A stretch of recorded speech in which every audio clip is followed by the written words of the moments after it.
स्वागत है आप सभी का।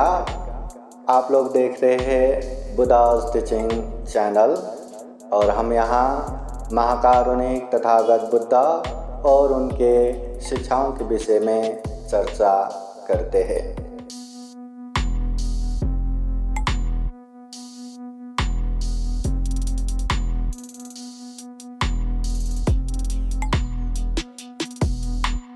समन्ता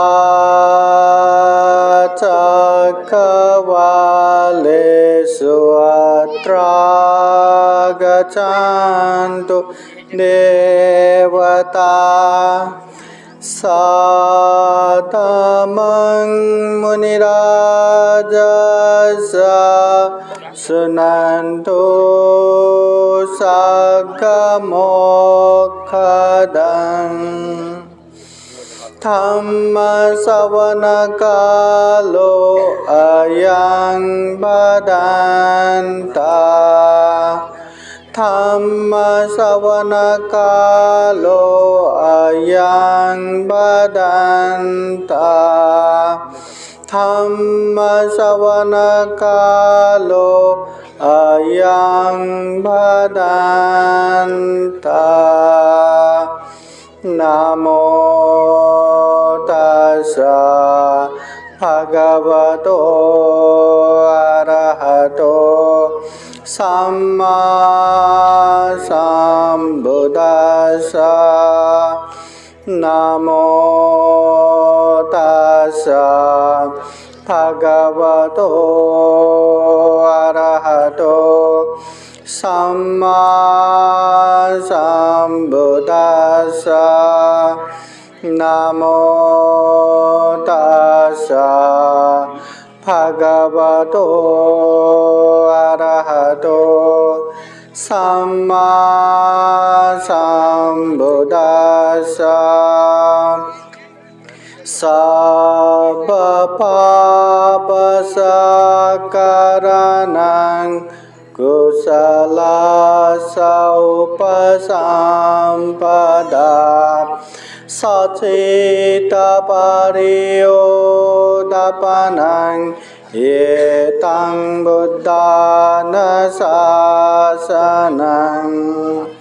सब्बे सत्ता कामसका कामदायदा कामयोनि कामबन्धो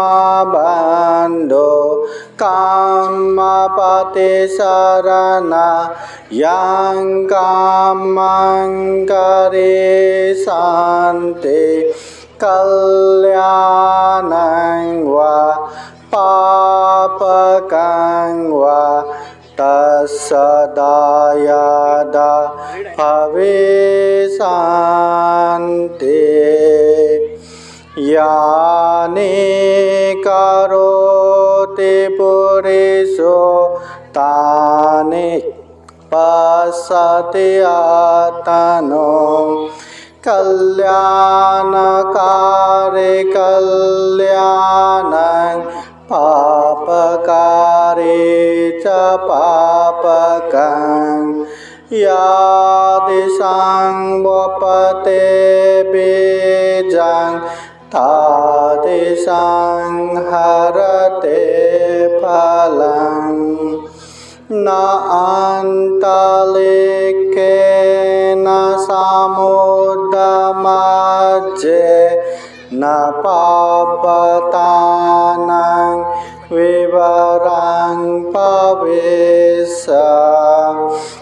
न वेज्जति सो जगति पदेशो यथास्थितो मुञ्चेय पापकामा। मन साधु साधु साधु। महाकारुणिक तथागत भगवान बुद्ध को त्रिबार वंदना। महाकारुणिक तथागत बुद्ध द्वारा देशित सुआख्यात आदि मध्य अंत पर्यंत कल्याणकारी धम्म को त्रिबार वंदना। महाकारुणिक तथागत बुद्ध के सुप्रतिपन्न आर्य श्रावक संघ को त्रिबार वंदना। परम पूजनीय बोधिसत्व डॉक्टर बाबा साहब अम्बेडकर 17वीं अखिल भारतीय बौद्ध धम्म परिषद मुलावा, इस परिषद में उपस्थित पूजनीय भिक्षु धम्म सेवक महाथेरो भंते जी, पूजनीय प्राध्यापक डॉक्टर खेम धम्मो महाथेरो भंते जी, पूजनीय प्राध्यापक डॉक्टर सत्यपाल महाथेरो भंते जी, पूजनीय भिक्षु करुणानंद थेरो भंते जी, पूजनीय भिक्षु हर्षबोधि थेरो भंते जी, पूजनीय भिक्षु धम्मबोधि थेरो भंते जी, पूजनीय भिक्षु दयानंद महाथेरो भंते जी, पूजनीय भिक्षु धम्मानंद, पूजनीय भिक्षु शरणंकर, पूजनीय उपस्थित भिक्षु संघ श्रामनिर्गण और श्रद्धा संपन्न बुद्धि संपन्न उपासक उपासिकाएं। महाकारुणिक तथागत बुद्ध ने हम जैसे दुखी प्राणियों को दुख मुक्ति का मार्ग बताने के लिए, हम जैसे हर समय अनेक अनेक दुख पीड़ा तकलीफों से व्याकुल और बेचैनी हो रहे इंसानों को व्याकुल मुक्त बनाने के लिए, दुख मुक्त बनाने के लिए महाकारुणिक तथागत बुद्ध ने ढेर सारा उपदेश दिया। तथागत बुद्ध ने जितने भी उपदेश दिए वो हमारे दुख तकलीफ समस्याओं से छुटकारा पाने के लिए। तो तथागत बुद्ध ने ढेर सारा उपदेश दिया है। जैसे दुनिया में ढेर सारा दवाइयाँ हैं, सारा दवाई लेके बैठने की जरूरत नहीं है, पर जब खुद को लगता है कि मेरे शरीर में ये तकलीफ है, मेरे शरीर में ये बीमारी है, बस पहचानो। और पहचानने के बाद या खुद नहीं पहचाने तो डॉक्टर के पास जाके जैसा जिस तरह दवा चाहिए वैसा दवा ले लो। उसी तरह हमारे जीवन में भी अनेक अनेक दुख है, पीड़ा है, तनाव है, उत्पीड़न है, न जाने कितने कितने तकलीफ है। यहाँ कोई ऐसे व्यक्ति नहीं होगा जो कहे कि भंते जी माझा करे काई पण दुख नहीं, मेरे पास तो कोई दुख ही नहीं है, ऐसा बोलने वाला कोई है क्या? मेरे पास कोई तकलीफ ही नहीं है, ऐसा बोलने वाला कोई है क्या? मैं देख रहा हूँ आप लोगों को, स्टेज में बैठे हैं ना, दिखता है, आप लोगों को देखता हूँ, हाँ, मुस्कुराते हुए धम्म देशना सुन रहे हैं, तो लगता है ना कि आप लोगों के कोई तकलीफ ही नहीं होगा, टेंशन ही नहीं होगा।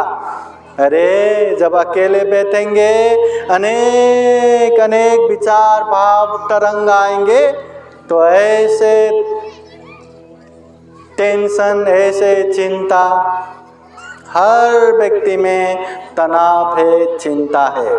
इसलिए जब भी मौका मिले तथागत बुद्ध के उपदेश सुनना है, तथागत बुद्ध के उपदेशों को समझना है। दुनिया में ये बुद्ध वाणी समान दूसरा कोई दवाई है ही नहीं। ये दवा लिया तो बड़े से बड़े बीमारियां भी आराम से ठीक हो सकता है। इसलिए इसको समझना है।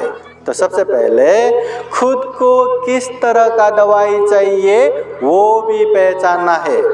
तथागत बुद्ध कहते हैं दुनिया में जितने भी प्राणी है, जितने भी प्राणी, न केवल मुलावा के, न केवल महाराष्ट्र के, न केवल इंडिया के, विश्व के जितने भी इंसान है वो सिर्फ और सिर्फ 6 चरित्रों में रख सकते हैं। 6 चरित्र के अलावा 7 चरित्र भी नहीं। कोई राग चरित्र रहता है, हर चीज में बहुत जल्दी जल्दी आसक्त हो जाता है, लोभ लालच उत्पन्न करता है। ये देखा, अरे वाह कितना अच्छा है, ये मुझे चाहिए, ये मेरा होना चाहिए, ऐसा लोभ लालच बहुत जल्दी जल्दी आता है, तो समझ लेना राग चरित्र है। किसी किसी के पास द्वेष चरित्र रहता है, बहुत जल्दी जल्दी एकदम चिड़चिड़ापन आता है, जल्दी जल्दी गुस्सा आता है। और गुस्सा भी यकीन मानिए इस तरह आता है कि धम्म देश ना सुन रहे और ऐसे आगे आके कोई फोटो भी लेने के लिए आया, अरे ये फोटो क्यों ले रहे, हमें डिस्टर्ब हो रहा है, उसमें भी गुस्सा, चिड़चिड़ा। एकदम छोटे से छोटे बातों में भी चिड़चिड़ापन आ रहा है, गुस्सा आ रहा है, क्रोध उत्पन्न हो रहा है। सो समझ लीजिए हमारे अंदर द्वेष चरित्र है। और कोई कोई मोह चरित्र रहता है, कुछ भी बोलो समझ में ही नहीं आता, अज्ञानी मूर्खता समान, कुछ भी समझ में नहीं आता, मोह चरित्र। कोई कोई बुद्धि चरित्र, हर एक चीज बुद्धि से ही विचार करते रहते बुद्धि से ही, तो वो है बुद्धि चरित्र। कोई कोई वितर्क चरित्र का रहता है, हर चीज को तर्क वितर्क करते रहते। सूर्य पूर्व से उदय होता है तो पश्चिम से क्यों नहीं, उत्तर से क्यों नहीं, दक्षिण से क्यों नहीं, पूर्व से ही क्यों?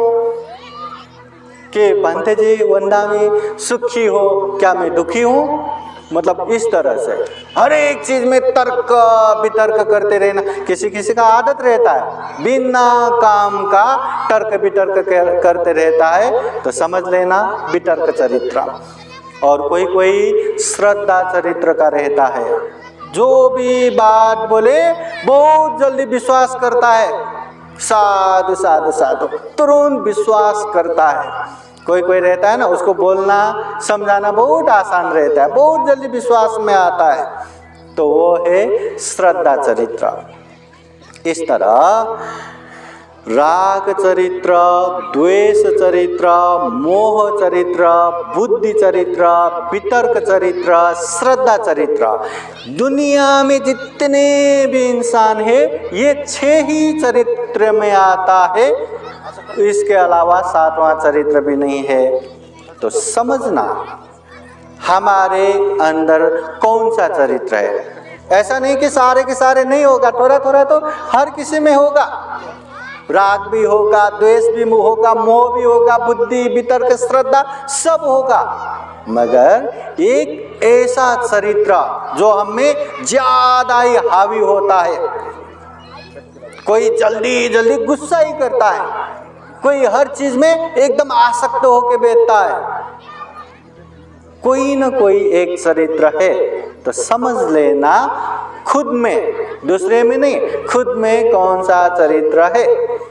अभी बाह्य आंखों से तो दिखेगा नहीं, दूसरों को देख सकता है, दुनिया देख सकते हैं, मगर खुद को देखने के लिए आंखें बंद करना पड़ेगा, अपने आप को देखना पड़ेगा, उसके लिए साधना करना पड़ेगा, ध्यान करना पड़ेगा, अपने आप को देख के पहचान लेना मेरे अंदर ये चरित्र है। बस तथागत बुद्ध ने हर चरित्र के इंसानों को उसी तरह से ये करना है। जैसे कोई ज्यादा ही गुस्सा करता है तो मैत्री भावना करते जाओ, मैत्री भावना करते जाओ। कोई ज्यादा ही राग चित्त करता है तो अशुभ भावना करो, मरणानुस्मृति भावना करो। हर चीज के लिए तथागत बुद्ध ने दवा दिया है, तो पहचानना जरूरी है। तथागत बुद्ध ने लोगों को समझ में आए इस तरह से सामान्य से सामान्य तरह से तथागत बुद्ध ने उपदेश दिया। बुद्ध ने ऐसा धम्म नहीं दिया कि एकदम हाई स्टैंडर्ड में जो विद्वान भी समझने को बहुत मुश्किल हो जाए, इस तरह का उपदेश नहीं दिया। बुद्ध ने लोगों के भाषाओं में लोगों को जिस तरह समझ में आए उस तरह से तथागत बुद्ध के उपदेश यूनिवर्सिटी में पढ़ने वाले इंटेलेक्चुअल वर्ग वो लोग भी आराम से समझ पाते हैं। खेतों में दिन रात काम करने वाले एक किसान भी आराम से समझ पाते हैं। ये तथागत बुद्ध की विशेषता है, ये तथागत बुद्ध की वाणी है, सबको समझ में आए इस तरह से उपदेश देते हैं।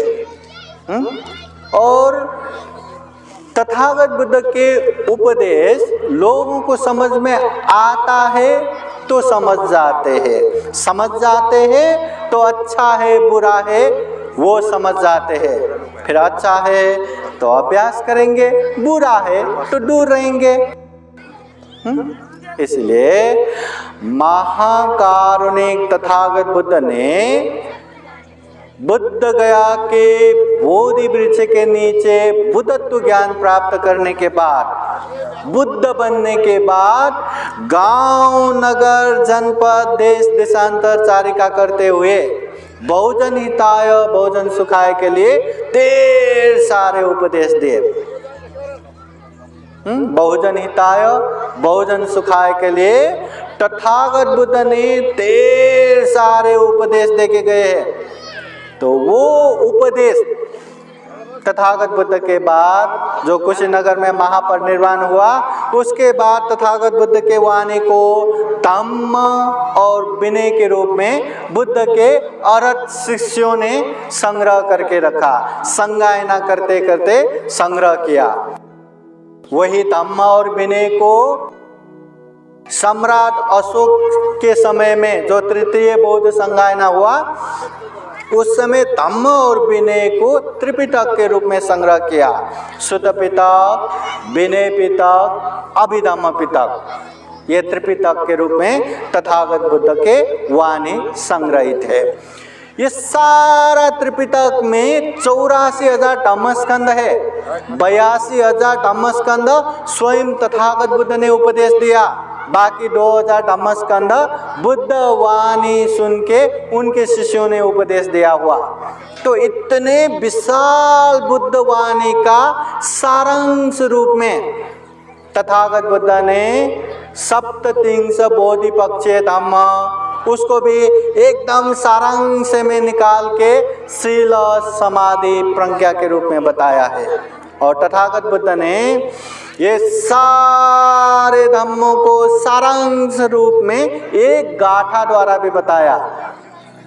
तथागत बुद्ध कहते हैं, सब पाप सकरणं कुशल सौपसंपदा सचित परियोदपनं ये तं बुद्धान शासनं, ये तं बुद्धान शासनं, ये बुद्धों का शासन है, ये बुद्धों का उपदेश है, शिक्षा है, धम्म है। क्या धम्म है? सब पाप सकरणं, सभी प्रकार के पाप अकरणं, ना करो। जितने भी पाप है वो ना करो। जो चीज़ करने से हमारा भी हानि नुकसान होगा, हमारे अपनों का भी हानि नुकसान होगा, जो चीज़ करने से भविष्य में आँखों से आंसू गिरा के पश्चाताप करना पड़े, ऐसे अनुचित अयोग्य गलत पाप कर्म ना करो।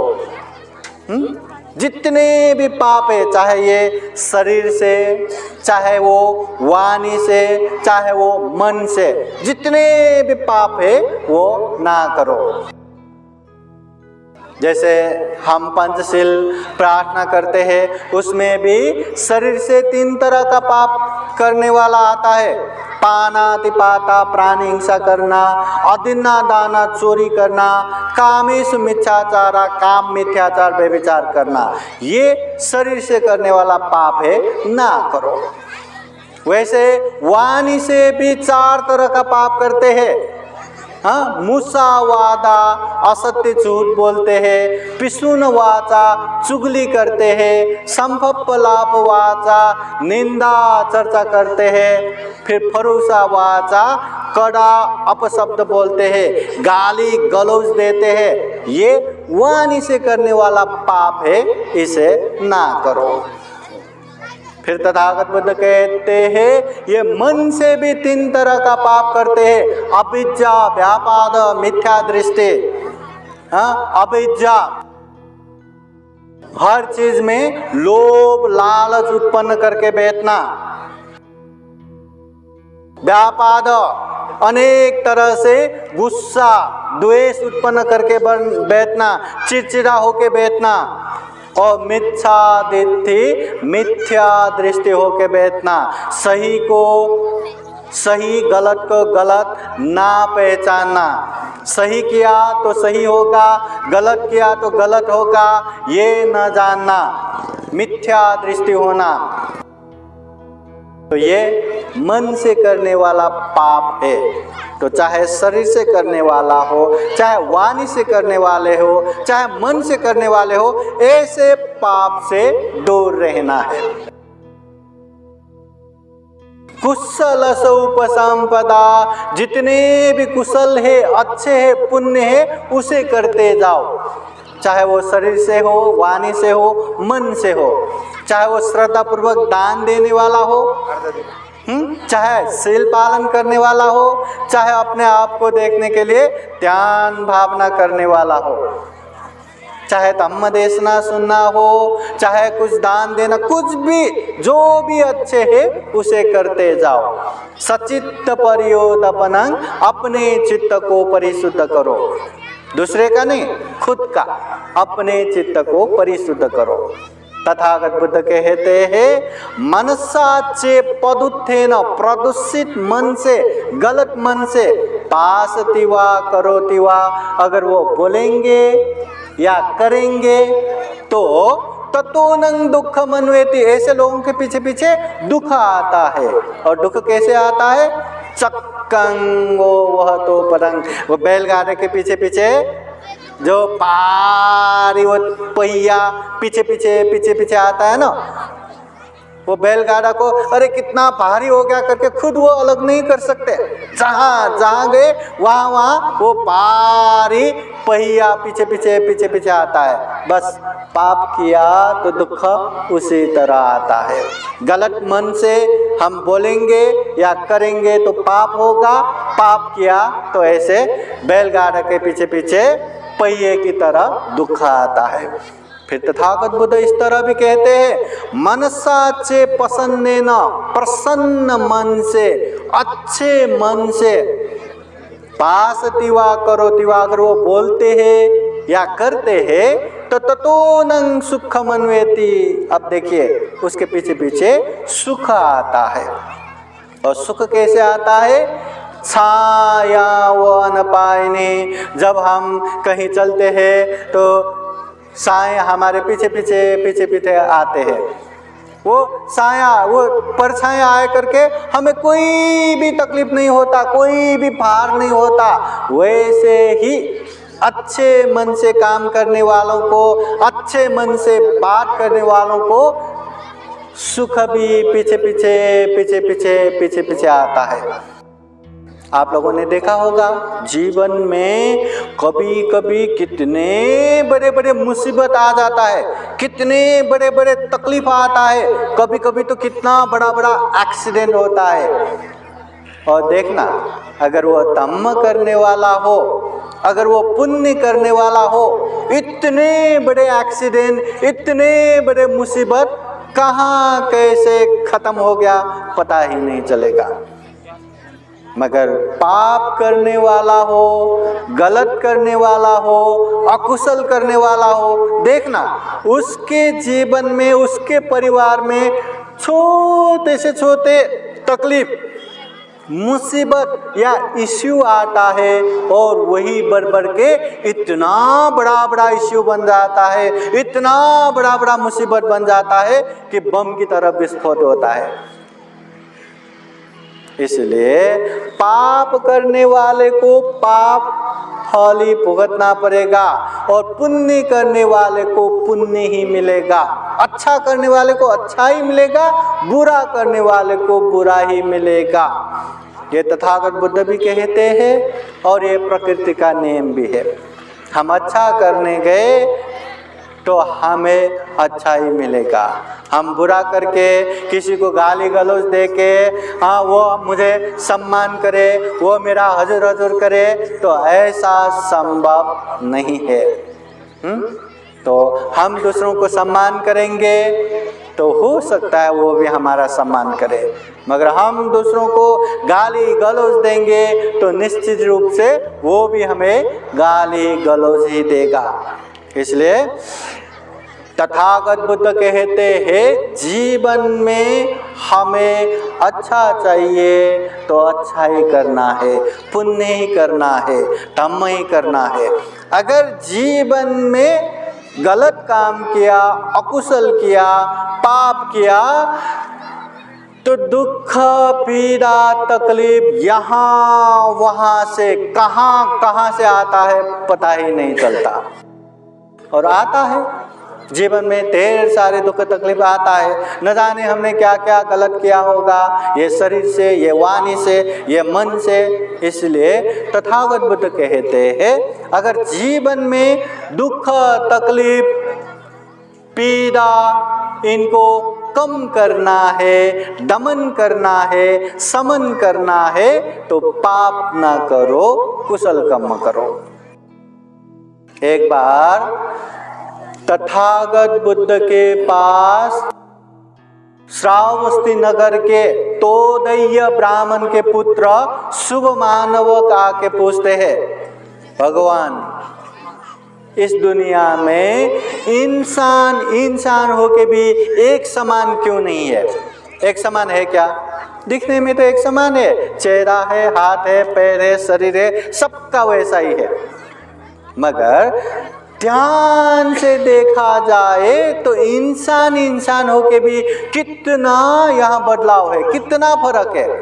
कोई यहाँ अल्पायु है, माँ के पेट में ही मर जाता है, जन्म होते ही मर जाता है, छोटे समय ही मर जाता है, और कोई यहाँ दीर्घायु है, लंबे समय तक जीते। इंसान होके ये असमानता क्यों?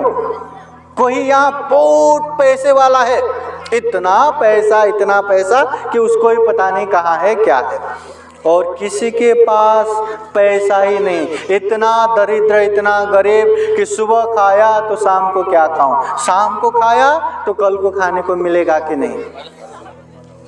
कोई बहुत ही विद्वान पंडित है और कोई कितना मूर्ख है, कितना अज्ञानी है। कोई दिखने में क्या खूबसूरत दिखता है और कोई दिखने में बहुत ही घिनौना, बहुत ही कैसे दिखता है। कोई बहुत ही ताकतवर है, बलवान है, और कोई एकदम कमजोर है। तो इंसान होके एक समान क्यों नहीं है? तब तथागत बुद्ध शुभ मानव को समझाते हुए गाथा द्वारा समझाते हैं। तथागत बुद्ध क्या कहते हैं? सब्बे सत्ता कम्म सका कम्म दायादा कम्म योनि कम्म बंधो कम्मपति शरणा यं कम्मं करिष्यन्ति कल्याणं वा पापकं वा तत्सदायादा हविषन्ति सब्बे सत्ता कम्मसका। तथागत बुद्ध कहते हैं ये जो भी हो रहा है, जैसा भी हो रहा है, जितना भी हो रहा है, इसका प्रमुख कारण कर्म है। कर्म की वजह से ही ये सारे चीज हो रखा है। कर्म बोले तो काम, काम बोले तो जो हम शरीर से करते हैं, जो हम वाणी से बोलते हैं, जो हम मन से सोचते हैं। अगर अच्छे करते हैं, अच्छे सोचते हैं, अच्छे बोलते हैं तो वो कुशल कर्म, अच्छा कर्म। अगर बुरे बोलते हैं, बुरे सोचते हैं, बुरे करते हैं तो वो गलत कर्म, अकुशल कर्म। जो कुशल कर्म करता है उसका परिणाम अच्छा ही आता है, जो अकुशल कर्म करता है उसका परिणाम बुरा आता है। तो यहाँ इंसान इंसान होके भी एक समान क्यों नहीं है? क्योंकि उसका कर्म ही वैसा है। पढ़ा लिखा विद्वान होने के लिए बचपन से पढ़ना पड़ेगा, तब जाके वो डॉक्टर इंजीनियर बनेगा। पढ़ने के समय पे यहाँ वहाँ खेल के भाग के बैठेंगे तो कहाँ होगा? मेहनत करने के समय पे बहुत सारा मेहनत करना पड़ेगा, ठीक जगह पे मेहनत करना पड़ेगा, तब जाके वो पैसा कमाएगा। और कमाने के समय पे यहाँ वहाँ मौज मजा करते फिरेंगे तो कहाँ कमा पाएंगे? हर जगह पे जो जैसा कर्म करता है ना, जो जैसा काम करता है ना, वो वैसा ही भुगतता है। कर्म दायादा, जिस तरह माता पिता के धन संपत्ति में उसके बच्चों का अधिकार लगता है ना, उसी तरह हम भी अपने कर्म का अंशीदार है। जैसा हमने कर्म करके रखा है उसी का ही हमें भुगतना है। अच्छा किया है तो अच्छा मिलेगा, बुरा किया है तो बुरा मिलेगा। माँ बाप ने खूब सारा पैसा कमा के रखा है तो बच्चे लोग आराम से गाड़ी में बैठ के अच्छे अच्छे कॉलेज में, यूनिवर्सिटी में पढ़ेगा। अगर माँ बाप ने अच्छे से काम नहीं किया, दारू पी के ऋण करके गया तो बच्चों को ऋण फेरते बैठना पड़ेगा, वो ऋण देते बैठना पड़ेगा। तो वैसे ही जैसा हमने कर्म करके आया वैसा ही हम उसका अधिकारी होता है। कर्म योनि, ये जन्म होने का कारण भी हमारा ही कर्म है। देखो ना, कोई जन्म होते ही इतने लाड प्यार से लाखों लोगों का सलामी मिलता है, और कोई जन्म होते ही कूड़े कचरे में फेंका जाता है। खुद का ही कर्म है। जिसने अच्छे से अच्छे कर्म करके आया वो अच्छे जगह पे जन्म होता है, जिसने बुरे से बुरे कर्म करके आया वो बुरे जगह पे जन्म होता है। कर्म बंधु, कर्म ही हमारा सही मायने में अपने है। हम अपने कहते हैं ना, ये मेरे माता पिता, ये मेरे भाई बहन, ये मेरे चाचा चाची, ये मेरे ये है, वो है, ऐसा है, वो ऐसा है। मगर सही मायने में अपना बंधु बोले तो सही कर्म है। हमारा अपना चरित्र, हमारा काम अच्छा रहा ना, दुनिया के कोई भी कोने में जन्म हुआ हो वो अपना है। अगर उसका चरित्र, उसका व्यवहार, उसका कर्म अच्छा नहीं रहा ना, एक ही माँ के पेट से निकला हुआ भाई भाई हो, बहन बहन हो, वो भी जानी दुश्मन हो जाता है। इसलिए कर्म ही हमारा बंधु है। कर्मपति शरणा, सही मायने में यही कर्म हमारा शरण है। वैसे शरण तो हम जाते हैं, बुद्धं शरणं गच्छामि, बुद्ध के शरण जाते हैं। धम्मं शरणं गच्छामि, धम्म के शरण जाते हैं। संघं शरणं गच्छामि, संघ के शरण जाते हैं। और शरणतय में तो हम ये भी कहते, नास्ति मे शरणं अन्यं, बुद्धो मे शरणं वरं, ये तेन सच्चवच्चेन होतु मे जय मंगलम्। दूसरा कोई शरण नहीं है, बुद्ध ही मेरा शरण है, इस सत्यवाणी से हमारा जय मंगल हो। उसी तरह धम्म संग, बुद्ध धम्म संग के शरण, त्रिरत्न के शरण। मगर केवल सुबह शाम बुद्धम शरणं गच्छामि, धम्मं शरणं गच्छामि, संघं शरणं गच्छामि, या तथागत बुद्ध के मूर्ति के सामने या विहारों में जाके या पूजने भिक्षु संघ के सामने जाके बुद्धम शरणं गच्छामि, धम्मं शरणं गच्छामि, संघं शरणं गच्छामि, ये कहने से हम दुख मुक्त होने वाला नहीं है। दूसरा तो छोड़ो, आपके परिवार में जो आ रहे वो मुसीबत से भी हमें छुटकारा मिलने वाला नहीं है। इसलिए बुद्धम शरणं गच्छामि, बुद्ध के शरण जा रहे। बुद्ध बोले तो क्या? सिद्धार्थ गौतम नहीं, बुद्ध बोले तो ज्ञान। जैसे ही सिद्धार्थ गौतम ने बोधि ज्ञान प्राप्त किया तब से वो बुद्ध बन गए। मतलब जो ज्ञान प्राप्त करता है वो बुद्ध है। अभी बुद्ध बोले तो ज्ञान के अथाह सागर, ज्ञान जो दुख मुक्ति का ज्ञान है, बोधि ज्ञान है। अभी ऐसे बोधि ज्ञान के शरण में जाके हमें भी ज्ञानी होना चाहिए ना। मूर्ख बनेंगे तो क्या होगा, क्या कल्याण होगा? धम्म बोले तो जीवन में आने वाले हर मुसीबत का समाधान है, हर दुख का मुक्ति है। ऐसे अच्छे मार्ग धम्म के शरण में जाके हम चले ही नहीं, केवल बैठ के स्तुति करते रहेंगे, स्मरण करते रहेंगे, गुणगानी करते रहेंगे, तो फिर कहाँ कल्याण होगा? संग, हाँ, इतना तथागत बुद्ध के धम्म बुद्ध ये आगे बढ़ाने वाले, हमें अच्छे मार्ग निर्देशन देने वाले, खुद दुख मुक्ति के तरफ जाके लोगों को भी प्रेरणा देने वाले, अनुत्तरं पुण्य खेतं लोकसा, दुनिया में पुण्य रूपी अनुपम खेत समान। ऐसे संघ के शरण में जाके हम हमेशा भ्रमित बने रहे कि ये पुण्य है, वो पुण्य है, ये कुशल है, ये कुशल है, कुछ भी पता नहीं, तो क्या करें? इसलिए बुद्ध धम्म संघ के शरण जैसे जाते वैसे ही अच्छा हमें करना ही चाहिए।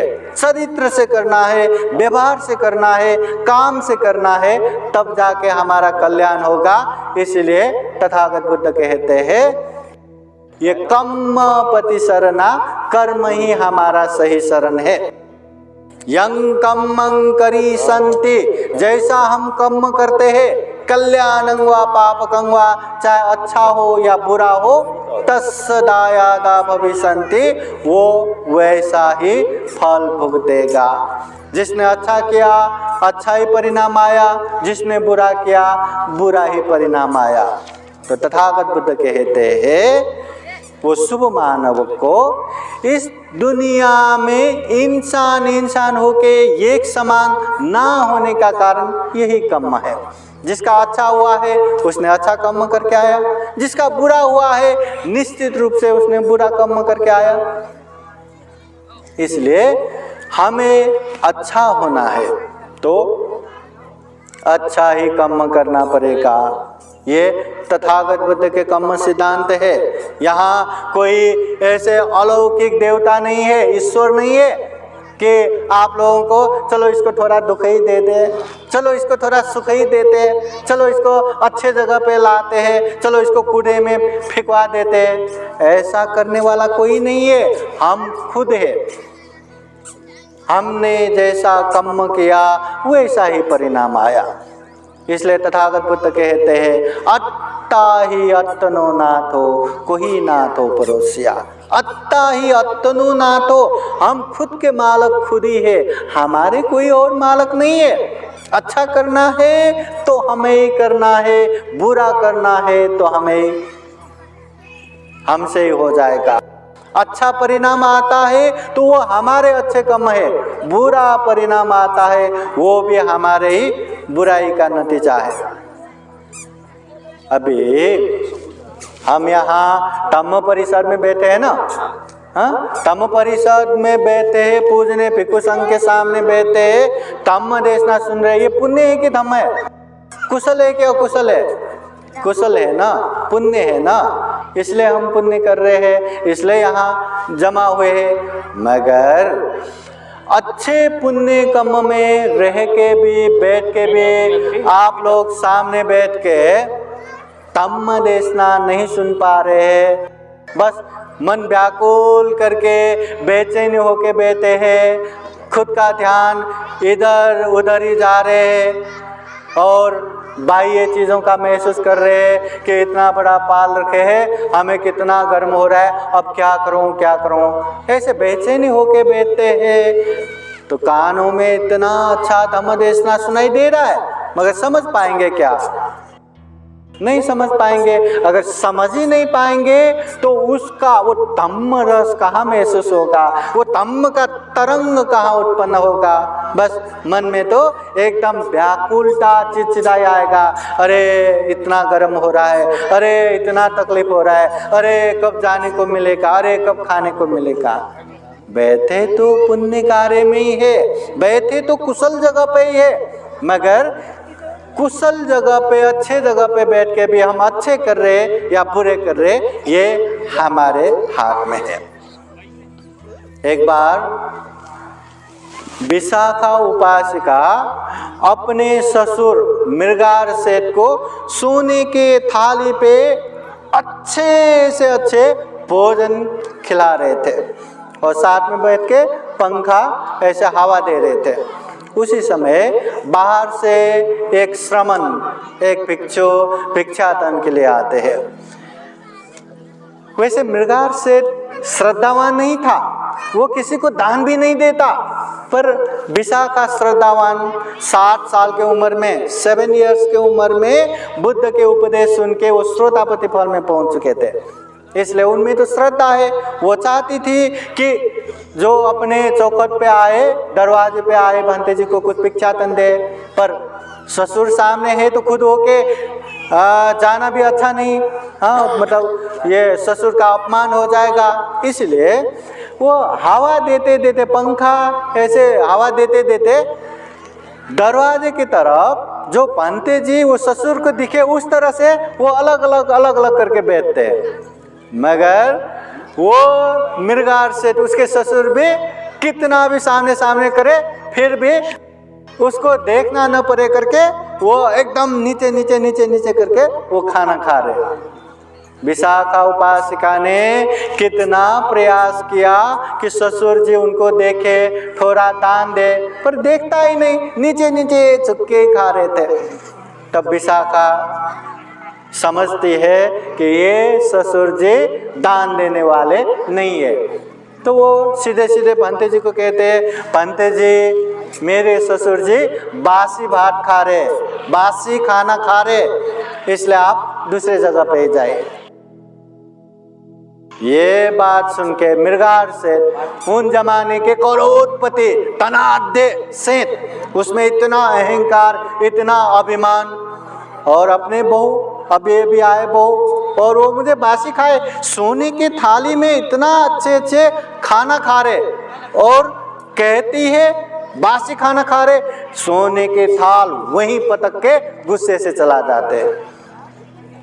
बाद में विशाखा को वहाँ बुला के क्यों ऐसा बोले, ये पूछने पे वो बोलती है कि मेरे ससुर जी पहले अच्छे से अच्छे पुण्य करके आए, इसलिए उनको इतना धन संपत्ति मिला, इतना अच्छा खाना मिला, मगर अभी तो कुछ पुण्य नहीं कर रहे, इसलिए बासी जो पहले का है वही खा रहे हैं, अभी कुछ भी नहीं कर रहे, इसलिए बासी खा रहे हैं इस माने में।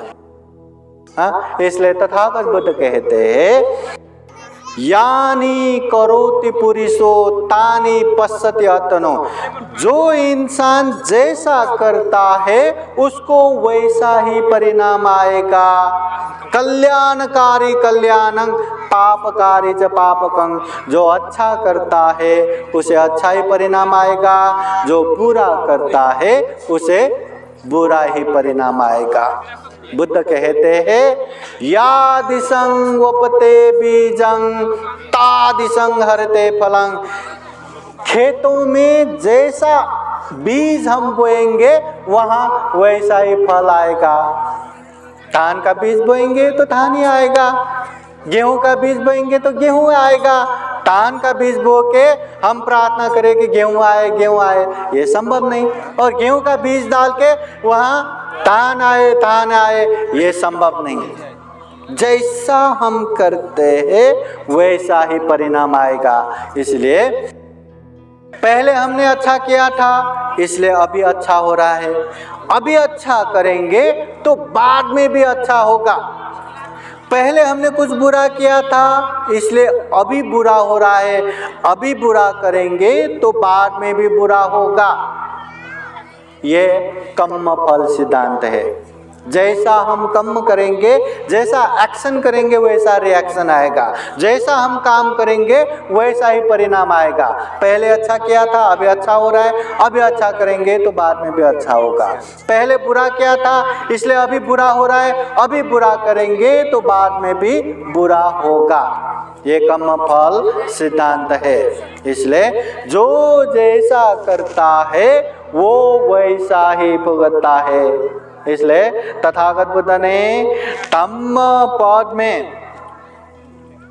एक गाथा इस तरह भी कहते हैं, न अंत लिखे न समुद्र मज्जे न पब्बतानं विवरं पविस्स न विच्यति सो जगति पदेशो यथाथितो मुञ्चेय पापकर्मा। नान्त लिखे न समुद्र मज्जे न पब्बतानं विवरं पविस्स। अगर कोई इंसान गलत काम करता है, कोई इंसान पाप करता है, कोई इंसान अकुशल करता है और वो पाप से भयभीत होके, पाप से डर के अब मैं क्या करूं, अब मैं कहाँ जाके छुपूं, कितना भी भयभीत हो, कितना भी डरो, मगर पाप से भयभीत होके छुपने की जगह कहीं भी नहीं है। तथागत बुद्ध कहते हैं अगर वो पानी के नीचे भी छुपा रहा तो भी पाप से नहीं बच सकता। अगर वो आकाश में भी छुपा रहा तो भी पाप से नहीं बच सकता।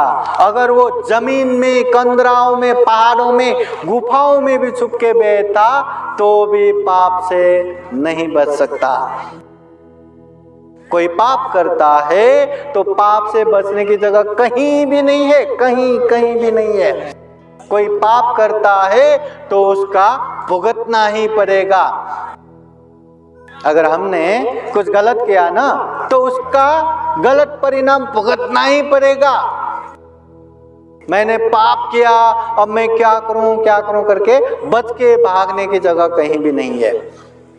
तो त्रिपिटक के जो एकदम पॉपुलर, एकदम सुप्रसिद्ध ये ग्रंथ है धम्मपद, और धम्मपद के अट्ठकथा ग्रंथ में एक कहानी आता है कि पाप किया तो कहीं भी जाके नहीं बच सकता।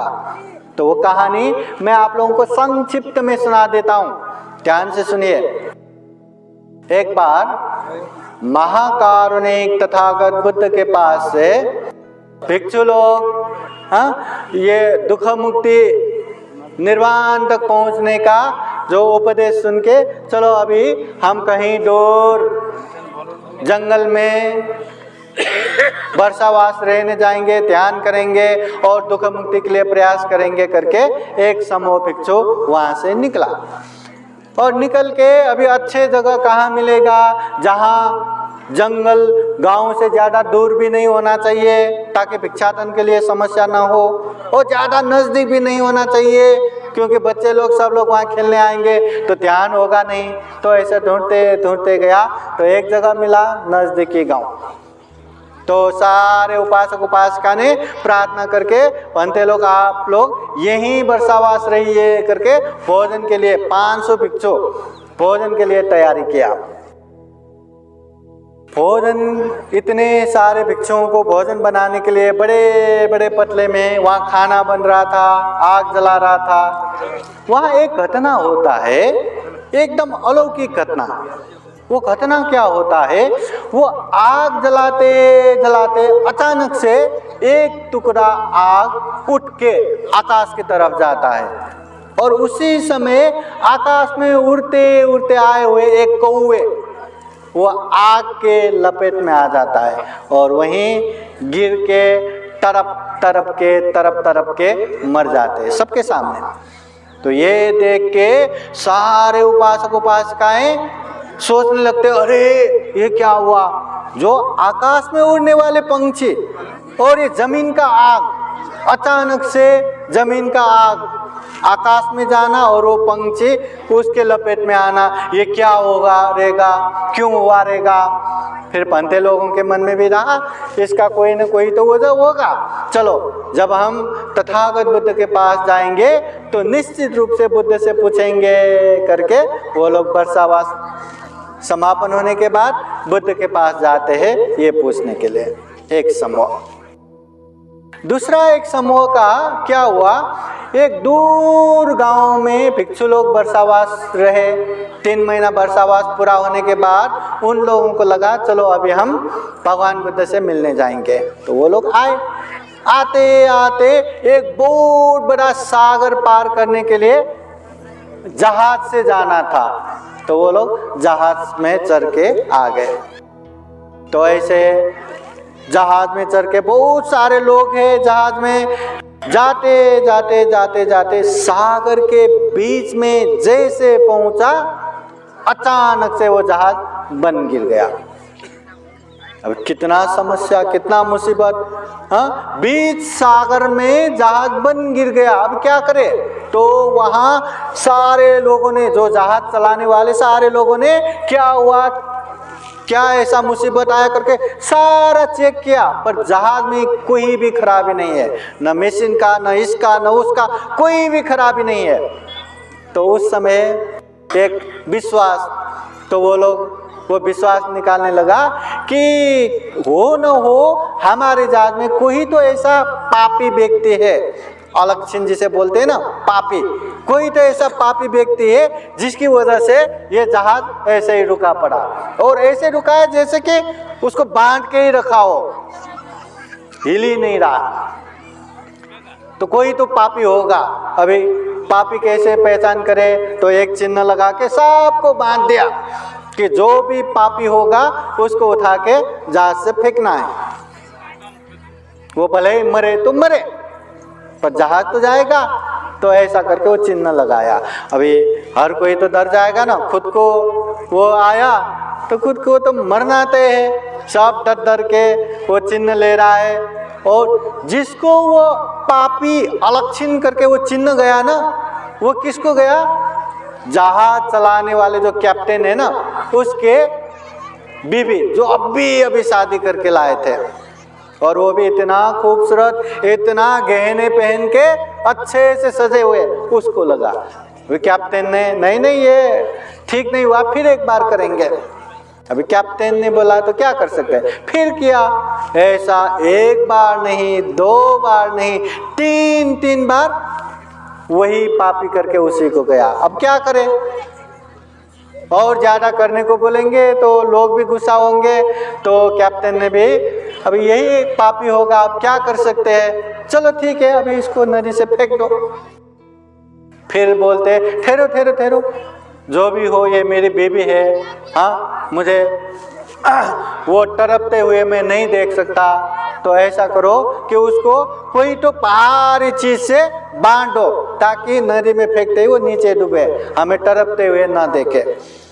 फिर कहते हैं ठहरो, अभी मरने ही वाले हैं तो इसको ये अच्छे कपड़े और गहना क्यों सब उतारो, जो काम का नहीं एक कपड़े में लपेट दो।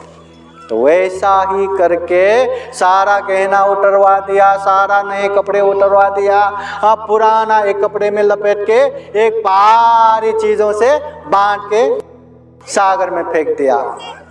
और चमत्कार, जैसे ही उसको फेंका फिर ऑटोमेटिक वो जहाज आगे बढ़ने लगा।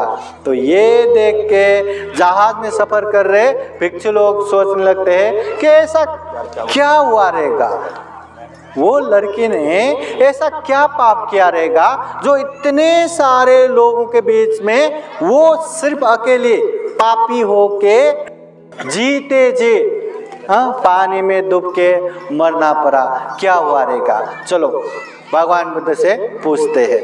तो वो लोग भी गए, एक गया आकाश का गया, एक गया पानी का, अभी जमीन का एक घटना। एक समूह बनते 7-8 बनते लोग दूर गांव में वर्षावास समापन करके भगवान बुद्ध से मिलने के लिए आ रहा था। आते आते एक गांव में पहुंचे तो वहां पे अंधेरा हो गया।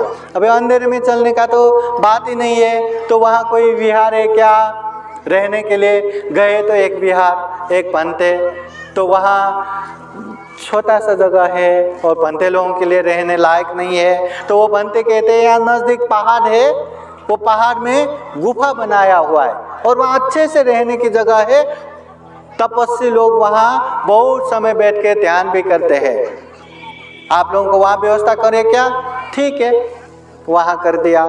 तो उपासक उपासिकाएं मिलके, पंथे मिलके वो आगंतुक पंथे लोगों को गुफा में लेके गया। और वहाँ क्या हुआ, जैसे ही आगंतुक पंथे लोग वहाँ पे गए, उसी समय पहाड़ के ऊपर से इतना बड़ा सा पत्थर नीचे लुढ़कते हुए आए और गुफा का दरवाजा ही बंद हो गया। और ऐसा बंद हो गया, इस तरह बंद हो गया कि उसको कितना भी प्रयास करो निकला ही नहीं। अंदर से कितना प्रयास किया, बाहर से कितना प्रयास किया, निकला ही नहीं, निकाल ही नहीं पाए। इस तरह न केवल 1-2 मिनट, 1-2 घंटा, न केवल 1-2 दिन, 7 दिन तक वो आगंतुक बनते लोग गुफा के अंदर ही सड़ते रहे, दुख अंधेरे में देखो। और 7 दिन के बाद अचानक से वो पत्थर अपने आप लुढ़क के दरवाजा खुल गया। तो बाहर से उपासक उपासिका बनते जल्दी जल्दी जाके देखते हैं तो 7 दिन तक भूखे प्यासे बनते लोग मरने जैसे हालत। फिर जल्दी जल्दी उन लोगों को लेके जाते, इलाज करते, ठीक करते। फिर वो बनते लोग भी सोचने लगते हैं ये क्या अनहोनी है। हाँ, जैसे ही हम गुफा में गए वो गुफा का दरवाजा ही बंद हो गया और 7 दिन में ऑटोमेटिक वो दरवाजा, वो पत्थर लुढ़क के खुल गया। क्या हुआ रहेगा। चलो अभी हम भी भगवान बुद्ध से पूछते हैं। तो वो लोग भी भगवान बुद्ध से पूछने के लिए चला गया। अभी कौन कौन पूछने के लिए गया भगवान बुद्ध से? कौन कौन गया? सांगा हो सांगा, कौन कौन गेले?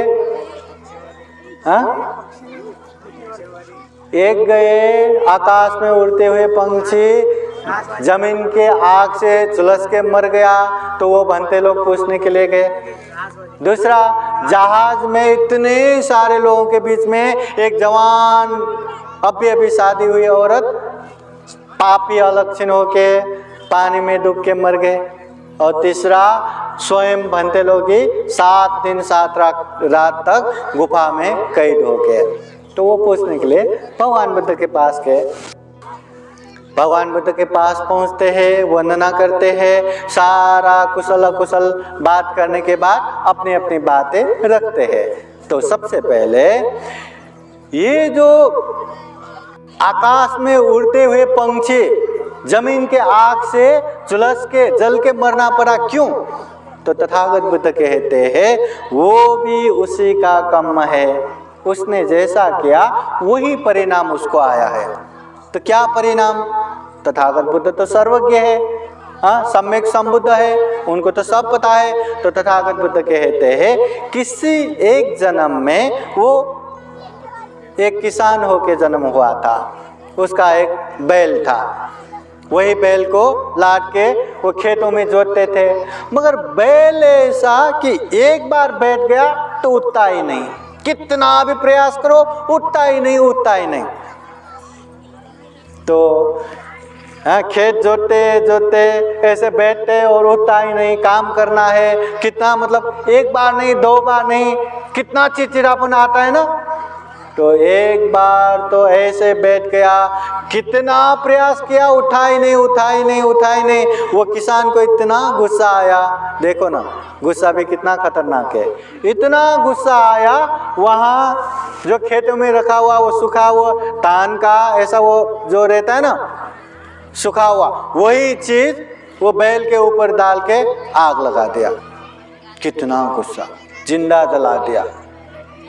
तो यही पाप की वजह से अनेक अनेक पाप भुगतने के बाद ये कौवे होके, पंछी होके आकाश में उड़ रहा था, फिर भी जमीन के आग में जल के मरना पड़ा। पाप करेंगे तो आकाश में भी बचने की जगह नहीं है।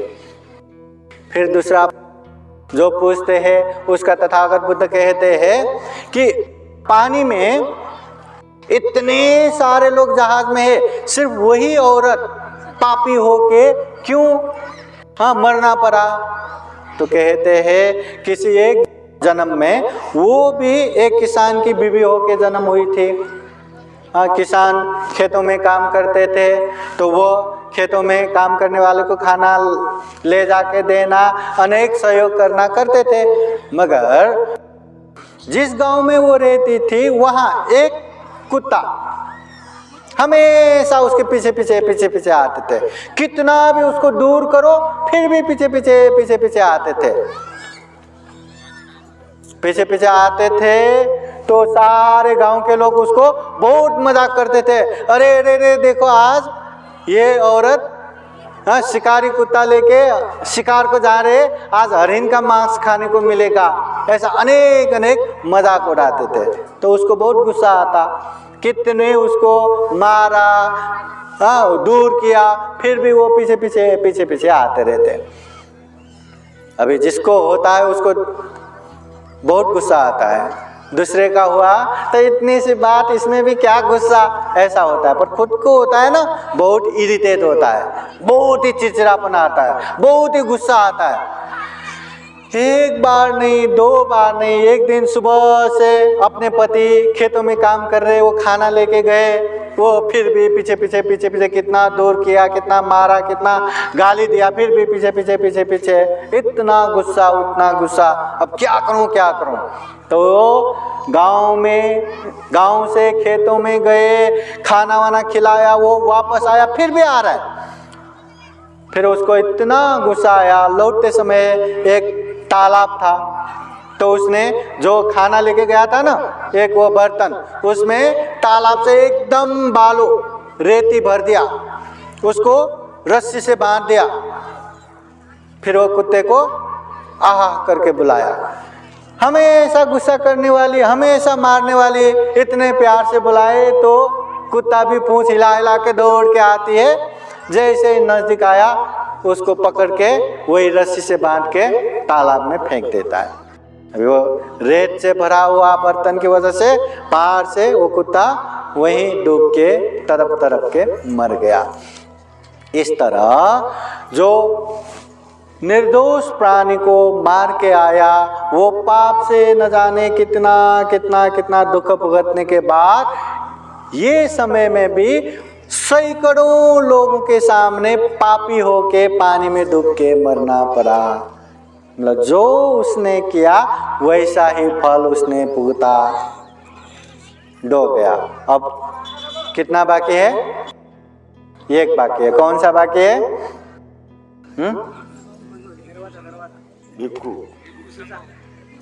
गुफाओं में वो भिक्षु लोग 7 दिन 7 रात तक बंद होना पड़ा। क्यों? तो तथागत बुद्ध कहते हैं किसी एक समय में ये लोग ग्वाले होके जन्म हुआ था, ये गाय भैंस चराने वाले। तो वो लोग पहाड़ों में, जंगलों में, यहाँ वहाँ जाके गाय भैंस चराते हैं, और गाय भैंस चर गया तो वो लोग बातें करके, ये वो करके खेल के बैठना है।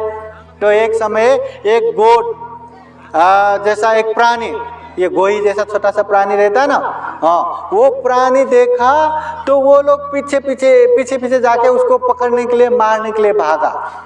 तो वो प्राणी भी खुद का जान बचाने के लिए इधर भागते उधर भागते, जहां जहां भागते वो बच्चे लोग उसको पकड़ने के लिए पीछे पीछे पीछे पीछे भागते भागते इतना थक गया कि वो एक छेद में मतलब अंदर गया।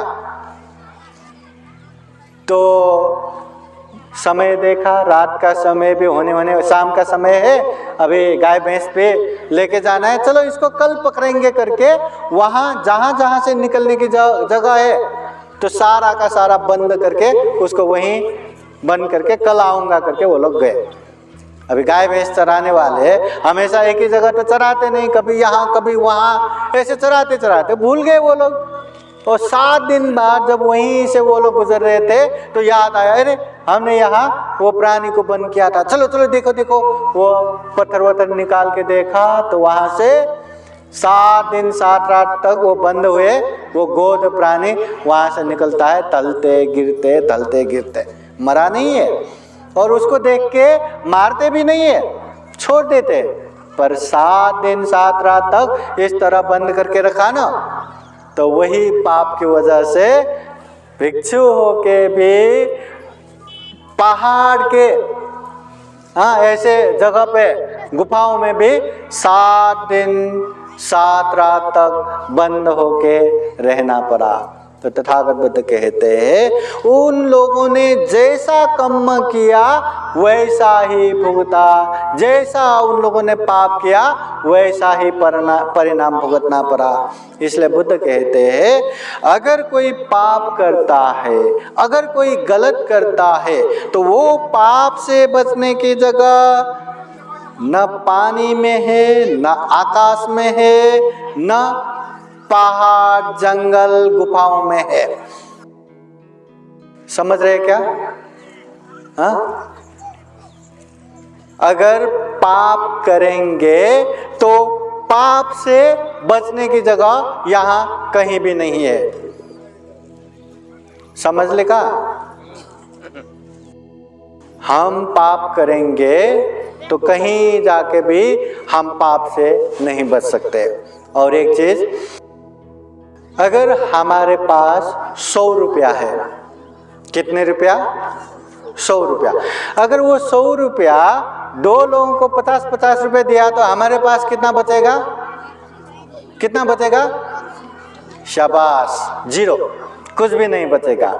उसी तरह अगर हमने ढेर सारा पाप किया, मतलब 100% पाप किया, मगर 2 लोगों को हमने अच्छे से पाल पोस के जितना चाहे उसको जितना मांगे पैसा दे के रखा, और पाप करते करते करते करते बाद में चलो अभी तुम 50% ले लो, तुम 50% ले लो, ऐसा हमारा सारा पाप ऐसा बांट सकते हैं? बांट सकते हैं? नहीं। 2 तो छोड़ो, 100 लोग हम वहां जमा करेंगे, सबको सिर्फ 1% पाप बांट के देंगे, 1% 100 लोगों को बांटा तो 100% खत्म, हम तो शुद्ध हो गया। क्या ऐसे हम बांट सकते हैं? बांट सकते हैं?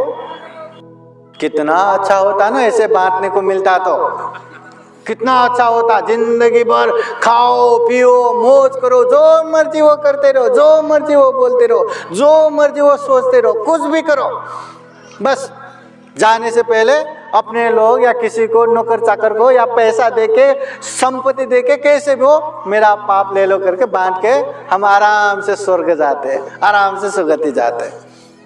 मगर संभव है क्या? अगर पाप करे तो पाप का फल भुगतना ही है, भुगतना ही पड़ेगा। पाप से बचने की जगह कहीं भी नहीं है। दूसरे तो दूसरे तथागत बुद्ध के अग्र श्रावक मौदगल्यायन भिक्षु भी पहले किसी समय में माँ बाप को मारने की प्रयास करके आया करके इस जन्म में रिद्धि शक्ति, चमत्कारिक शक्ति दिखाने में एकदग्र स्थान प्राप्त हुआ, अग्र स्थान प्राप्त हुआ, फिर भी दूसरों के हाथों, डाकुओं के हाथों से मरना पड़ा।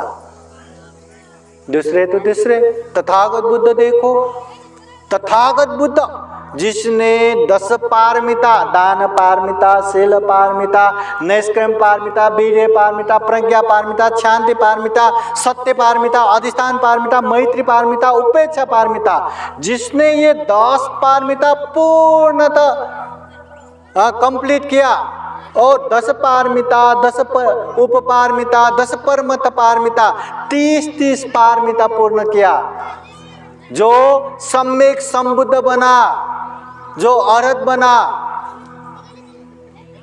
देव मनुष्य के शास्ता, वो तथागत बुद्ध भी। देखो ना, पहले जन्म में कुछ अकुशल करके आए करके तथागत बुद्ध को चिंच मानविका ने 9-10 महीना पूरा योजना बना के धीरे धीरे पेट बढ़ा के इतना बड़ा बच्चा होने जैसा पेट बना के सबके सामने आपने मेरे साथ मौज मजा किया, अभी बच्चा होने को आए तो आप मुझे ध्यान ही नहीं दे रहे। ठीक है, आप तथागत है, आप बिजी है, इतने सारे लोगों को धम्म देशना देना है, पर आपके अनाथ पिंडिक जैसे उपासक है, विशाखा जैसे उपासिका है, कौशल राजा जैसे उपासक है, किसी को बता दिया तो आप अपने गुरु के स्त्री को क्या इतना भी ख्याल नहीं रखेंगे क्या? क्या हालत हुआ रहेगा? देखने वाले सुनने वाले तो देखते ही रह गए, पर बुद्धा बिना डरे शांत से है उपासिका, ये जो तुम बोल रहे है सच्चाई क्या है ये तुम्हें भी पता है, मुझे भी पता है। उसको लगा होगा बुद्ध डर जाएंगे, ये वो करेंगे, फिर आरोप में आरोप करते करते बुद्ध का बदनाम करेंगे, बुद्ध का खेल खत्म करेंगे। मगर बुद्ध तो बिना डरे शांति से बैठे, तो वो खुद घबरा गए, जो बांध के रखा हुआ वो लकड़ी निकल गया, पर्दाफाश हो गया। मगर इतना बदनाम करने के लिए जो चिंच मानविका आया, ये भी बुद्ध का पूर्व कर्म है। एक सुंदरी परिव्राजिका तथागत बुद्ध को बदनाम करने के लिए मतलब योजना बना के इतने अच्छे वो सुंदरिका को भेज दिया। सुबह सुबह वो शाम के समय में बुद्ध के तरफ जाते एकदम सज धज के, और सुबह सुबह मतलब रात भर दूसरे जगह बैठ के सुबह सुबह वो जेतवन बुद्ध विहार से आज तो बुद्ध के साथ सो के आए, ऐसा बदनाम करके बाद में उसको मार के जेतवन में गाड़ के तथागत बुद्ध का इतना बदनामी किया, 7 दिन तक ये बदनामी बहुत फैला। मगर बुद्ध को कोई बदनामी करता है तो 7 दिन से ऊपर नहीं टिकता, इसलिए 7 दिन के बाद उसका पोल खुल गया, उसका पर्दाफाश हो गया। पर बुद्ध भी अपने किए पूर्व कर्म से नहीं बच पाए तो हमारा क्या? इसलिए पाप करेंगे, गलत करेंगे, अकुशल करेंगे तो हमें ही भुगतना पड़ेगा, बचने की जगह कहीं भी नहीं है। इसलिए हमेशा पाप कर्म करने से डरिए, क्योंकि पाप का विपाक बहुत बुरा आता है। इसलिए तथागत बुद्ध कहते हैं, न तं कम्मं कतं साधु यं कृत्वा नुतपति यस्सा सुमुखो रोदं विपाकं पति सेवते। तथागत बुद्ध कहते हैं, नतं कम्मं कतं साधो, ऐसा कोई काम मत करना, ऐसा कोई गलत पाप न करना।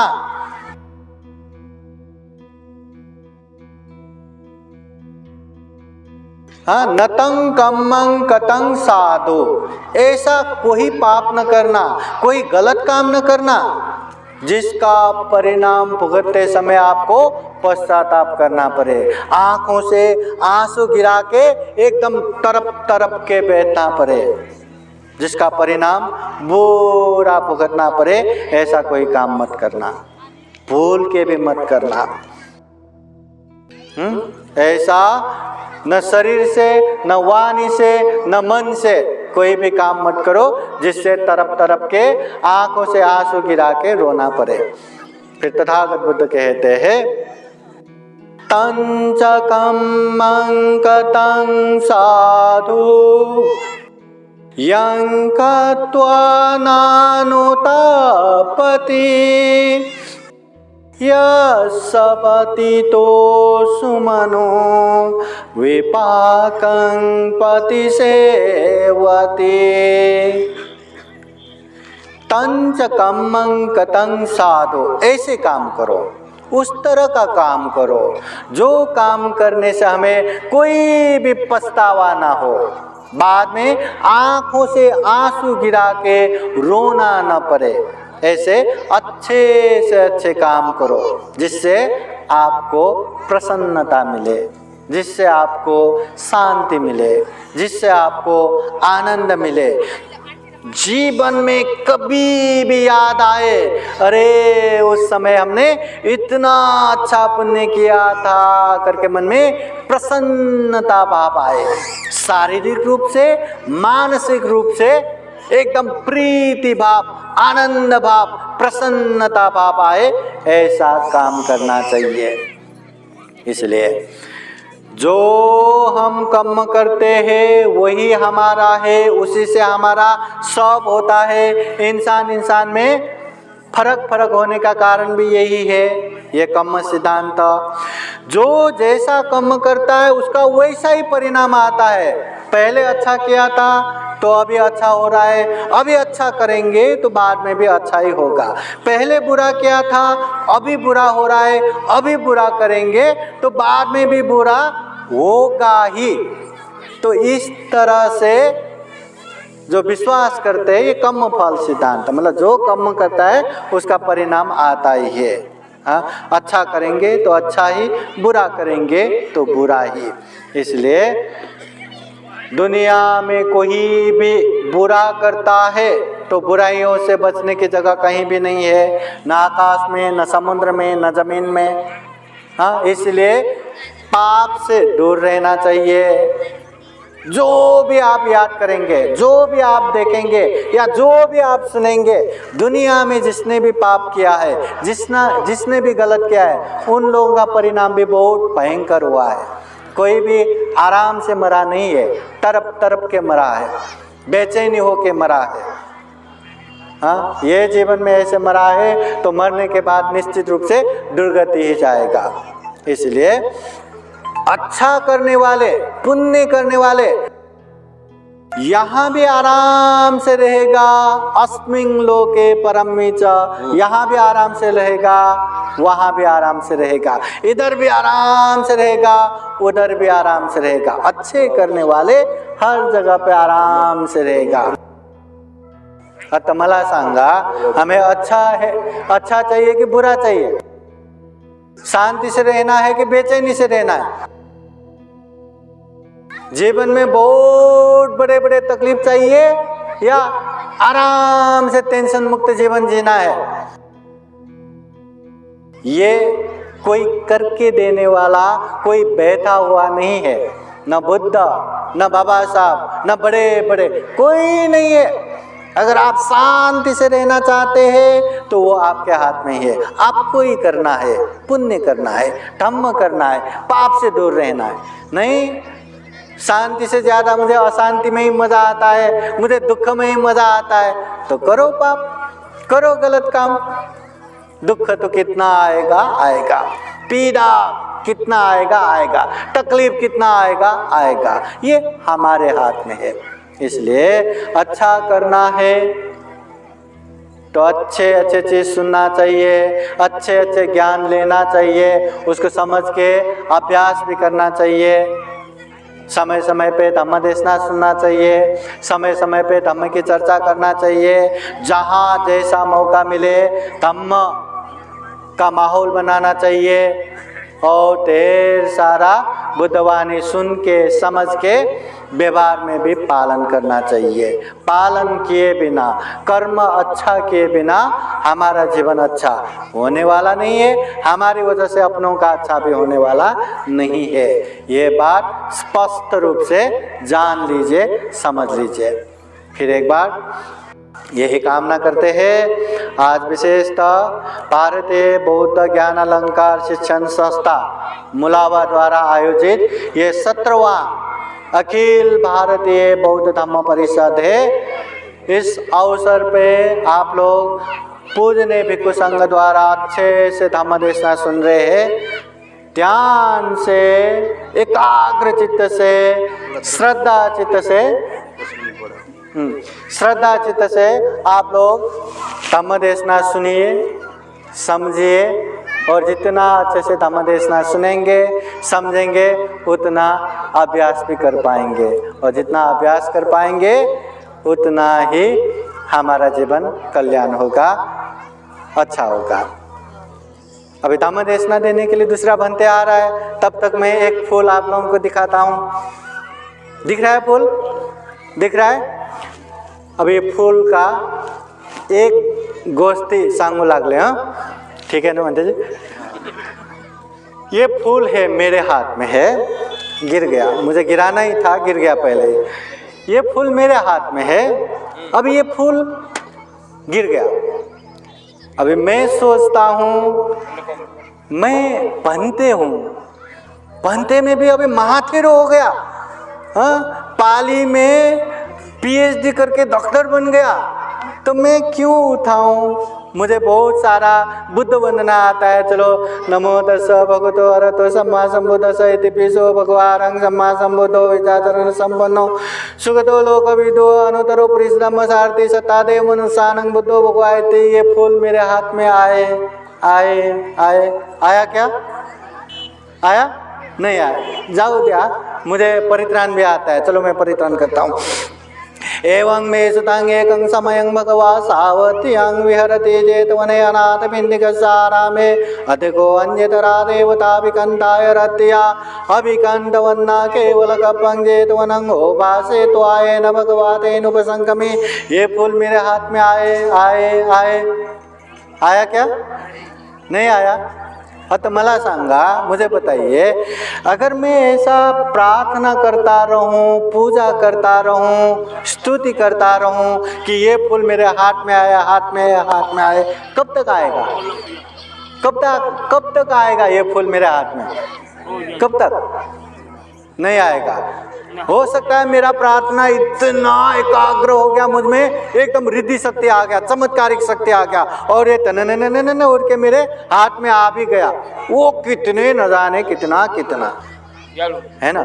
मगर सही मायने में ये फूल मेरे हाथ में चाहिए तो गिनो, 1 2, फक्त 2 सेकेंड, केवल 2 सेकेंड में ये मेरे हाथ में है कि नहीं? हाँ, इसलिए केवल तथागत बुद्ध धम्म संघ को प्रार्थना करने से, स्तुति करने से, या केवल बाबा साहब का स्तुति करने से, स्मरण करने से जीवन में आने वाले अनेक तकलीफों से हम मुक्त नहीं हो सकते। ये कम ही अच्छा करना पड़ेगा, व्यवहारिक रूप से हमें करना ही पड़ेगा।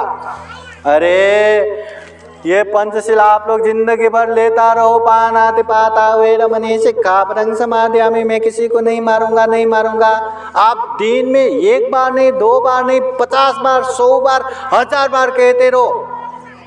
या ऐसा भी कि उसके लिए एक बंदे ही सामने रखो, वो बंदे आपको यही कहता रहे, मारा नहीं, हाँ हो बनते, मारना नहीं है, हाँ ठीक है बनते थे, हिंसा नहीं करना, ठीक है बनते थे, मारना नहीं, ठीक है, बार बार कहता रहो।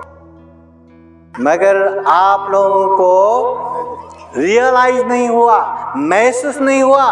पंडित जी 1 मिनट, मैं वॉशरूम जाके आऊँ, हाँ टॉयलेट जाके आऊँ। जैसे टॉयलेट मुंगे आए तो वहीं मसल के मार के आएंगे, मच्छर आया तो वहीं पीस के मार देंगे। कहने का मतलब क्या है? अंदर से श्रद्धा चित्त उत्पन्न होना चाहिए, अंदर से महसूस होना चाहिए, रियलाइज होना चाहिए। ये मारना नहीं, कसला। क्यों? दुनिया में जितने भी लोग हैं, जितने लोगों ने भी मारा, हिंसा किया, वो बहुत बेचैनी से जिया। और बहुत जल्दी मर गया, और जितने लोग भी इससे दूर हो गया वो बहुत सुख शांत पूर्वक जिया। तो हमें भी तो वही चाहिए ना। तो ये सारा चीज हम अच्छे से समझेंगे तो मौका मिला तो भी हम किसी को नहीं मारेंगे, मौका मिला तो भी। नहीं तो हमारा क्या, बोलते कुछ है करते कुछ है, करते कुछ है बोलते कुछ है। तथागत बुद्ध क्या है? यथावादी तथाकारी, तथाकारी यथावादी। बुद्ध है, जैसा बोलते वैसा ही करते और जैसा करते वही बोलते हैं। पर हम दूसरों के सामने, सबके सामने मच्छर आए तो भी फू फू फू करके हम फूकते रहते, ऐसे करते रहते, उसको दूर दूर कर। और कोई नहीं दिखा, कितना परेशान कर रहे, चाओ चाओ करके हम पीस पीस के मार देते हैं, है ना। मगर एक बार हमने महसूस किया कि मारने से इतना बड़ा पाप होगा, इतना बड़ा अकुशल होगा, तो वो मौका मिलने पे भी किसी को मार के नहीं बैठेगा, किसी को नहीं मार के बैठेगा। इसलिए ये बात ध्यान से सुनो। और एक बार महाकारुणिक तथागत बुद्ध भिक्षुओं को ऐसे नख पे थोड़ा सा धूल निकाल के पूछते हैं, हे भिक्षुओं बताओ, मेरे नख में ज्यादा धूल है या पृथ्वी में ज्यादा धूल है? कहाँ धूल है? संग बरा, कहाँ धूल ज्यादा है? तो भिक्षु लोग कहते हैं, भगवान आपके नख में तो क्या धूल है, सारा पृथ्वी तो धूल ही धूल से भर पड़ा है। आपके नख में जो धूल है वो एकदम कम है, न्यून है, गौण है, ना मात्र के है, पृथ्वी भर धूल ही धूल है। तथागत बुद्ध कहते हैं, भिक्षुओं जिस तरह मेरे नख में कम धूल है ना, वैसा ही इस दुनिया में, समझ लीजिए, हाँ, इस दुनिया में अच्छे धम्म को समझने वाले, अच्छे धम्म को समझ के चलने वाले और अच्छे धम्म में चल के अच्छा परिणाम प्राप्त करने वाले, मेरे नख में जितना धूल है उतना ही है, बाकी पृथ्वी में जितना धूल है उतना है। आता मला सांगा, हमें अच्छे धम्म मिला कि नहीं? मिला कि नहीं? हाँ, तो अच्छे धम्म मिला तो अच्छे धम्म को हमने समझा कि नहीं समझा? अच्छे धम्म समझा तो उस राह पे हम चले कि नहीं, अभ्यास कर रहे कि नहीं? और अच्छे धम्म में चल रहे हैं तो उसमें पूर्णतः हम सफल हो रहे हैं कि नहीं? अच्छे धम्म मिले, अभ्यास करे और परिपूर्ण हो और उसका परिणाम ना आए, ऐसा हो ही नहीं सकता। बुद्ध ने धम्म का 3 तह में उपदेश दिया, परियति, प्रतिपत्ति, प्रतिवेद। परियति अच्छे धम्म सीखो, जानो। प्रतिपत्ति अच्छे धम्म को अभ्यास करो। प्रतिवेद अच्छे धम्म सीख के अभ्यास करेंगे तो उसका अच्छा परिणाम आना ही है। भोजन करने के बाद मेरा पेट भर जाए, मेरा पेट भर जाए, मेरा पेट भर जाए, ऐसा कामना करने की जरूरत है क्या? नहीं है। खाना खाया तो ऑटोमेटिक पेट भरना ही है। अच्छा करेंगे तो अच्छा परिणाम आना ही है, आता ही है। इसलिए हम कौन से वर्ग में है? अच्छे धम्म मिला, निश्चित रूप से मिला, बुद्ध वाणी मिला, बुद्ध धम्म मिला, उसको हम समझे या न समझे, समझना बाकी रहेगा किसी को, या कोई समझ के बैठे उनके, समझ के बैठे तो ठीक है, तो उसका भी 2 चीज, वो बाद में अभ्यास करेंगे करके बैठे या अभ्यास कर रहे। अभ्यास कर रहे तो ठीक है, उसमें भी अभ्यास करते करते हाँ एकदम बोर होके नंतर कर तो चाल बाद में करेंगे, अभी हो गया करके वो निराश होके वहीं रुकेगा, या पूर्ण रूप से वो आगे बढ़ेगा। पूर्ण रूप से आगे बढ़ा तो उसको अच्छा परिणाम मिलता ही है। हमें यहाँ औरंगाबाद से यहाँ मुलावा में आना है, धम्म परिषद में। हाँ, सबसे पहले बड़े भंते जी ने हमें बताया कि वहाँ धम्म परिषद है, आना है, जी बनते। वो पहला जानकारी हो गया, आना है। दूसरा, मुलावा जाना है तो कैसे जाना है, गाड़ी से जाना है, ट्रेन से जाना है, या ऐसे ऐसे रास्ते से जाना है, वो ज्ञान भी हो गया। अभी चलना है कि नहीं चलना है, फिर मन ने बोला चलो चलना है, चलो। डॉक्टर सत्यपाल भंते जी बोले चलना है सुबह 4 बजे, जी भंते चलो हम चले।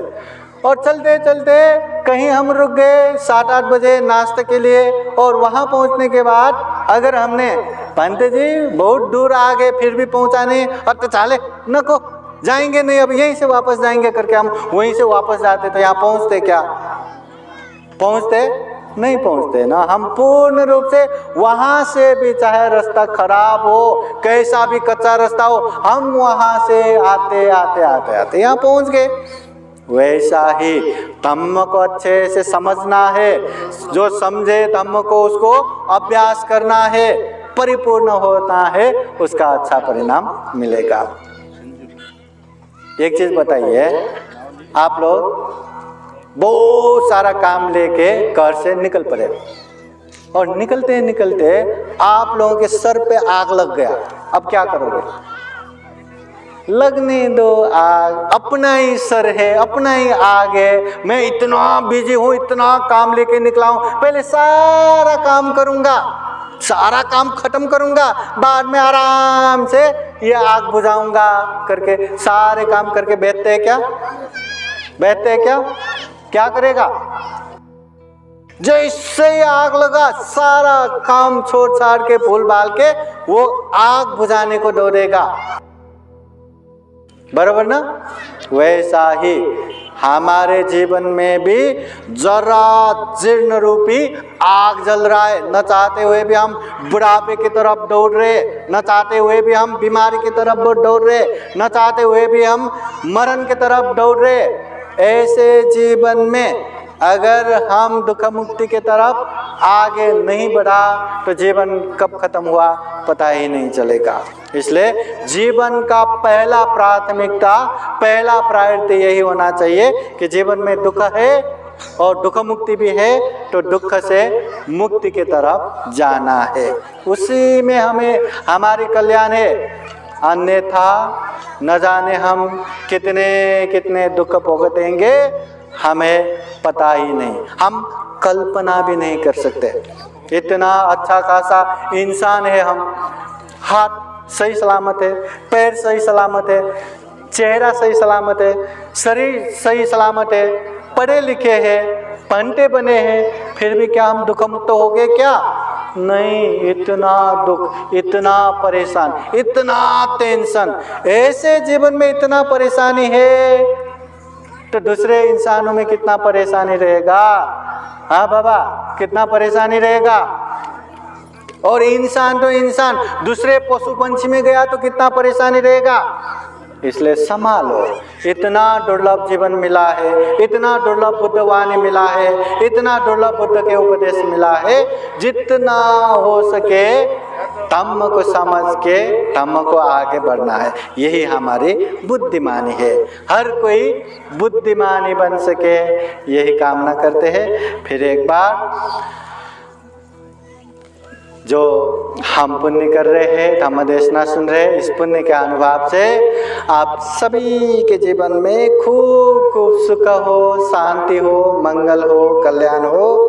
जीवन में ज़्यादा से ज़्यादा पुण्य धम्म करते हुए ये दुर्लभ, यह अमूल्य, ये सर्वश्रेष्ठ जीवन को सफल बना सके, सार्थक बना सके, अंत में जन्म जरा व्याधि मरण से मुक्त निर्वाण तक प्राप्त कर सके, ऐसी कामना करते हुए, ऐसे आशीर्वाद देते हुए ये धम्म देशना यही समापन करता हूँ। सबका मंगल हो, सबका कल्याण हो। भवतु सप्प मंगलं, भवतु सप्प मंगलं, भवतु सप्प मंगलं। साधु साधु साधु। बुद्धं नमामि, बुद्ध को नमन करता हूँ। धम्मं नमामि, धम्म को नमन करता हूँ, संघं नमामि, संघ को नमन करता हूँ।